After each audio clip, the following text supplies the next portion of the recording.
आपके पास पेशेंट्स आते होंगे, हर वर्ग के, हर उम्र के आते होंगे, हर हर जेंडर के आते होंगे। मैं ये जानना चाहता हूँ कि आपकी इस एक्सपीरियंस के आधार पर कौन से वर्ग के, कौन से कैटेगरी के, कौन से उम्र के लोग ब्रेन ट्यूमर से ज़्यादा वल्नरेबल होते हैं? जैसा कि आज से 10-15 साल पहले तक हम जब पढ़ाई करते थे, 20 साल पहले, तो ये सुनते थे कि जो एल्डरली पेशेंट्स हैं, बुजुर्ग लोग हैं, उनमें ब्रेन ट्यूमर, इनमें बॉडी में भी ट्यूमर ज़्यादा होंगे, तो ब्रेन ट्यूमर भी ज़्यादा ही होंगे।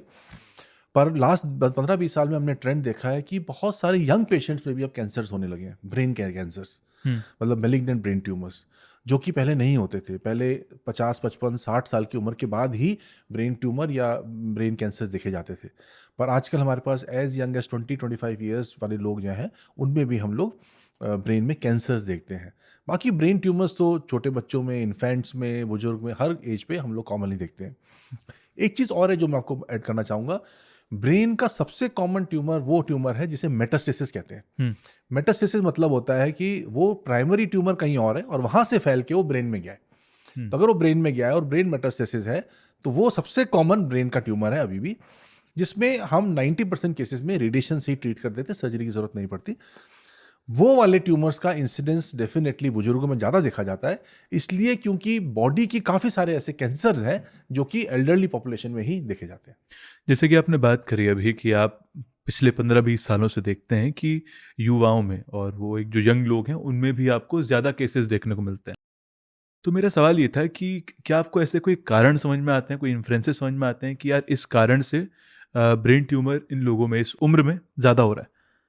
डेफिनेटली ये बहुत अच्छा क्वेश्चन है और हर एक के माइंड में आता है कि अब ऐसा क्यों हो रहा है? हुँ। क्यों यंग पॉपुलेशन में हम लोग कैंसर्स देख रहे हैं? तो बहुत लोगों ने इस पे रिसर्च करी, किसी ने मोबाइल से इसको कनेक्ट किया, किसी ने लाइफ़स्टाइल से कनेक्ट किया, किसी ने एनवायरमेंटल हैज़ार्ड से कनेक्ट किया। डेफिनेटली पिछले 15-20 साल में हम लोग टेक्नोलॉजिकली बहुत ज़्यादा एडवांस्ड हुए हैं।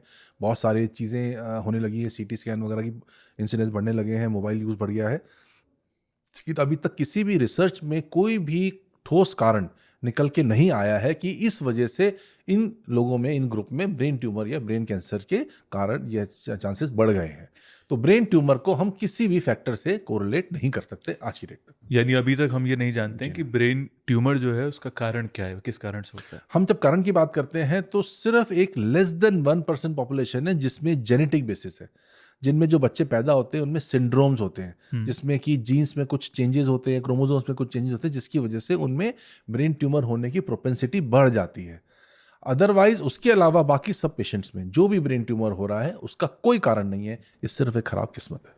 यानी ये जो रिसर्च आती हैं जनरली भी कि जो कि कुछ 6 महीने बाद कई बार ख़राब भी हो जाती हैं, उनके काउंटर में कोई एक और रिसर्च आ जाती है कि फ़ोन के रेडिएशन से ट्यूमर होता है, उसका कोई प्रामाणिक नहीं मिला है।